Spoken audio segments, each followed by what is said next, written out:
What is going on, YouTube? Hope you guys are doing fantastic today. Today, we're going to be going over 10.4 update notes. We just saw Ix Chel is how you pronounce it, Ix Chel. We got a bunch of other changes. Let's just jump right in. So starting with some quality of life changes, the Maiyan Pantheon is being updated. This is a pretty big one. Leaping into a persistent CC area will now deal damage or apply any other effects of the leap's landing effect. Previously, it would just stop the CC or the damage, and then you wouldn't actually get the jump. So that's a pretty big change. It used to work that way, and I think they just changed it, and now they're changing it back. Root cripples now have their own type of CC. It applies one stack of DR, and it has its own visual to show that you're that type of CC, so like a Kumba 2. Root immune to DR, now possible CC effect. It only applies to Persephone's ultimate direct hit target, but could be used in future designs. HUD update. HUD will now have two HUDs. You'll have the new HUD that they created, and they'll have the old HUD, which is the one from this patch, or anything before season 10. And you can actually choose between them. Console players will be given the old HUD, but they can change to the new HUD. PC players will be given the new HUD, but can change to the old HUD. Pretty big changes. I know a lot of console players didn't like it. Some console players did. So now you have those that can just choose. Game modes. Conquest is now getting a change. The kill bounty is now getting decreased from 0.2 to 0.15, killing lower level players. And then the decreased is going to be from 0.4 to 0.30 XP for killing a higher level player. It still seems rather high, but it's a good start. Maybe this is just like the first step in a couple other steps. Blue buff will now be giving true damage to the wave, and then enemy jungle bosses will now take 3% of their current health and true damage. Subsequent hits on the same target do half the bonus damage for the next 3 seconds. Percent pen is now getting capped at 32% instead of 40%. These items will be moving from 20% to 16%. Titans, Serrated, Obshard, Karen's Coin, Typhon's Fang, and Dominance. The decreased percent pen on the passage from 20 to 16%, but the Dominance is not bound by the cap. Same with Obshard's passive and Titan's Bane passive. Decrease the percent pen from 10% to 8% on all these items. And then decrease the percent pen from 5 to 4% on Spell Focus and Warrior's Bane. Executioner and the Glyphs will now be 24%. Heavy Execution will now be 30% instead of 35%. Demonic Gryph will now be 27%. Soul Leader and Atalanta's Bow will be losing their percent pen, and they'll be getting flat pen. I think this kills Atalanta's Bow. I think it's actually a decent buff for Soul Leader. Giving it some flat pen makes it so you can actually do a lot more damage to the squishies that you're going to be diving. Healing items. Serrated will be losing 5% lifesteal, but gaining 5 power. The lifesteal from the passive will now be 6% instead of 9%, but you'll be getting an extra 6 power. A little shift for it. Just more power, less lifesteal. I think it's a good change for Serrated. Mail renewal now be 100 gold less, but now the heal will be 10% instead of 15%. In my opinion, Mail Renewal was already a pretty bad item, and now it's even worse. So I don't think I'm ever really building this item. Jotuns is now going to be 30% to 20% is when you're going to be getting the passive trigger. That's going to be the lifesteal you get, but the movement speed is going to be up 5%. Stone of Gaia, the healing is now going to be only 5% of your max health. The passive healing is going to be only 0.35% of your health, but the cooldown is going to be 20 seconds instead. I actually think I like this change a lot. I think this is actually a buff for Stone of Gaia in most positions. So yeah, I think this is a pretty cool change for Stone of Gaia. Tainted Seal is now going to be 20% healing reduction, and it's going to be 120% of the healing prevented, you're going to be now healing. Tainted is going to be the same thing, the Tainted Amulet. Blessed Scepter is going to be down 50 gold. I know Soul Laners complaining that it was just slightly too expensive, that they would like the other pot instead of the 650 gold. Or with the 650 gold. Tainted Amulet again.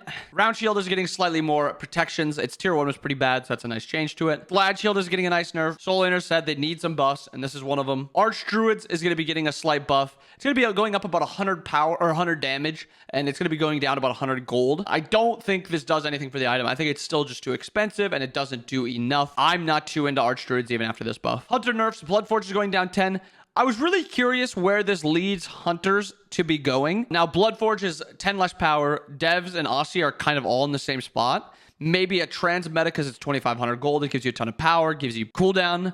So, like, there's a couple options now. So I'm curious to see where hunters are going to be going with their first item. And this is where I started to get confused. Mage items nerfed, and it's book and tablet, which we haven't seen in a patch, and then they nerfed the combo of them, and then they nerfed them to like by themselves also. So this one is now 18 less power, but 225 less mana. Okay, so instead of 180 power, it's about 160. Not great. It's gonna feel pretty bad to build this item, but then you're losing the mana combo with Tablet of Destinies.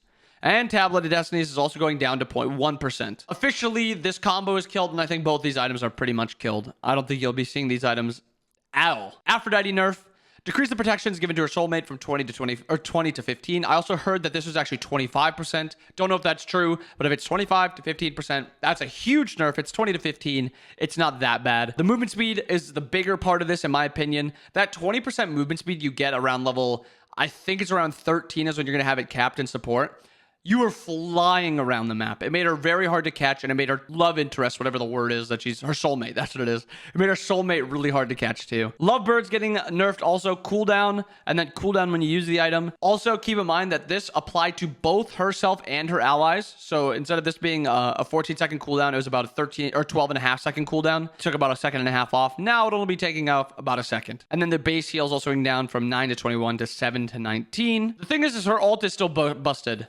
This is a big nerf to her, but I think she's still very strong. I wouldn't expect her to see her fall off completely, but I think she is going to be getting hurt a little bit. Guan Yu nerf, his healing is going to be 30 down to 110, or from 30 to 110 to now 20 to 100. I think this is a pretty big nerf. Relentless, a really good SCC support or a solo lane player, said he's not even laning, or he's not even going to be leveling his heal and lane anymore. He's going to be just 3-2ing, and I can't blame him because 20 up to 100 is going to be a lot lower than the 30 early game and then the 110 late game. A really big change that maybe has gotten a little unnoticed. Autumn Decay will now only reduce physical protections. Should have always been the thing. This should have never been physical and magical, and made it impossible to dive into a Cern because he's doing what 26 protections reduced on you if you're squishy. You and your mage are now doing true damage to that assassin that's diving you. It was really obnoxious. And then the Autumn Decay early game is getting a slight nerf, and then, or it's getting a pretty big nerf, and then late game it's getting a very slight nerf. But it's now physical only, not magical and physical. So this is, instead of 52 protections getting reduced, it's now only 25 because it's just physical. Ishtar nerf, strike shot is getting reduced from 8 to 5. This does nothing. The character is a problem, and her strength comes from, she has AoE autos. That is her strength. She has no weaknesses, and she has early game autos to clear. This doesn't do anything with the character. She's still going to be busted. Also, I don't know why this says shift. I guess it says shift because they buffed the damage by 1 late game, so I guess it's a kind of a shift, but I think this does nothing. Pretty cool change. Chalk's getting 10 base damage on his Thunder Strike, which is his 1, and then Rain Dance is going to have 10% magical and physical power reduction. Also, the slow stacks on Rain Dance when you 1 and then 3, if your 3 is in that 1 area'd 3, if that makes sense, if I explained that correctly. And now it is going to be, instead of 10%, it's going to be 20% because they stack on top of each other. So if that works, Rain Dance is going to be very powerful. Camazot's buff. Enemy gods are now seen by the entire team of Camazots. And Vampire Bats now slows by 40%. And Devour is now 2 seconds off, making him a little bit safer in laning phase. Also, his heal is going to be up a lot more often from Devour. And Hell, another incredibly strange change, is Hell is getting a buff, and that is it. She is not getting a nerf, just a straight up buff when she's already one of the strongest characters in the game. Power debuff is going to be 8 to 12%, and then the base damage on her 1 is going to be 10 at every rank. Mind-blowing, I know. I have literally no idea why Hell's been a nuisance in all my games. Even when I'm smurfing in my 1500, 1900 games area, people think she's strong. So I don't know exactly where this idea came from, that Hell needed a buff, but yeah, not a fan. Gilgamesh. His 1 will now be doing just the burst 1. When you actually use that initial 1, will be doing 25% increased damage to lane minions only. Not jungle minions, just lane minions. To help him in solo lane, to help him clear. Cthulhu is getting extra damage, or extra protection reduction debuff from 3 to 4%, and it's going to be decreasing the stacks from 5 to 4. So instead of 15%, it's going to be 16%, and it takes less time to stack it. Charybdis is getting Spike Shot reduced down in cooldown when she levels it, and the Splinter Tide is going to be from 2 to 3%. Pretty big change. She actually is going to feel a lot better. Problem is, she probably has the worst ultimate in the game, except maybe like Serqet currently. But talking about Serqet, Serqet's last breath, when you put points into it, will now give her passive crit. Passive crit. Absolutely incredible change. I think this buffs her in support too, because now if you go 5 defense items on Serqet and then you go Deathbringer as one of your items with how good Envenom Deathbringer is, Serqet will be having about 55% crit, or no, it's 60% crit chance, and it'll be increasing the damage from her dash. So yeah, I think this is nothing but a buff to her, so I'm excited to see how Serqet will play, and I'm very excited to play her. Lastly, Janus will now be getting % magical penetration when he puts points into his ultimate. This will count as item power and contributes towards the cap. So all you need is this and then 2 other 8% or 1% or 16% pen item to actually be at the cap. Very nice for Janus. This allows him to go another one of those cooldown items to actually make his build feel better.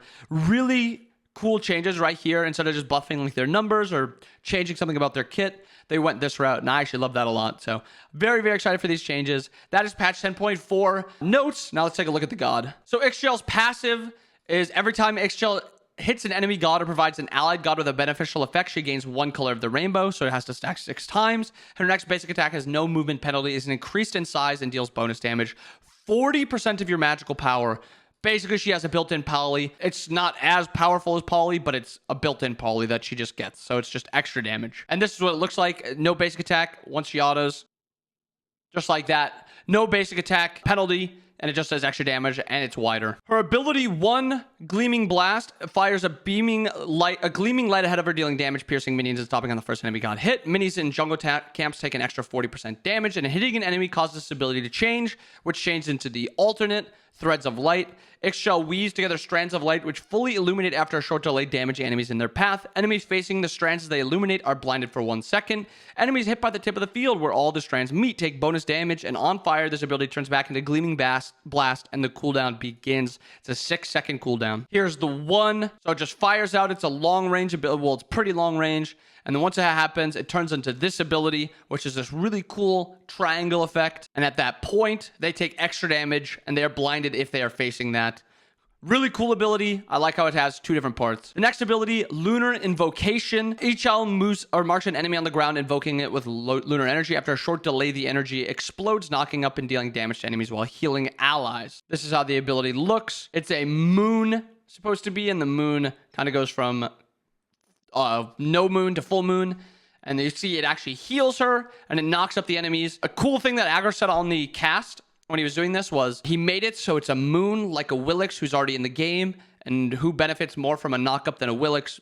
Just about nobody. So this is actually a pretty cool combo that you can do with Ixchel, which is you knock up and then a Willix can ult off of it. Next up, ability 3, Rainbow Crash. Ixchel sends out an arching weaved rainbow towards a location while gaining a small burst of movement speed. On landing, the crashing rainbow deals damage and roots enemies, splitting into smaller orbs of light. These orbs can be picked up by Ixchel and her allies for increased movement speed. Just like that, it roots them, it bounces, and then you actually get movement on cast, and you get movement when you pick up the orbs also. Lastly, her ultimate great end. Ixchel becomes CC immune and channels all of her energy into a single intense beam of light. The beam deals damage to enemies and heals allies every 0.2 seconds for 3 seconds, increasing in duration if Ixchel can do both at the same time. Both as in damage an enemy and heal ally. Enemies taking increased damage per tick, which decays rapidly if not hit recently. Healing an ally also heals Ixchel, and Ixchel gains 6 stacks of Rainbow Weaver on firing. This is how far the ability goes. So it actually is going a lot farther than a basic attack. It's probably about 70 units. Basic attack range is 55. Just like that. She stands there. She's CC immune. She's healing allies, and she does damage to enemies. Actually looks super cool. I love the look of light in her kit. I'm really excited to play her. I think she has some viability and support, which makes her even cooler. And then she's different than a lot of the other mages, which I also really like, even if she has some things taken from other kits like Disco's one and stuff like that. Her kit is cool. I don't mind slightly reused abilities. I think saying, oh, this is just blank, I think a lot of the time that's just kind of nonsense. It's hard to just come up with completely unique 4 abilities and a passive every time. So I actually really like this. I think Aggro did a swell job. He shouted out a bunch of people on the desk too, and I'm really excited to play this character. I think she's dope. I hope you guys enjoyed the video. Hope you guys have a wonderful rest of your day. I'll see you guys again next time. Peace.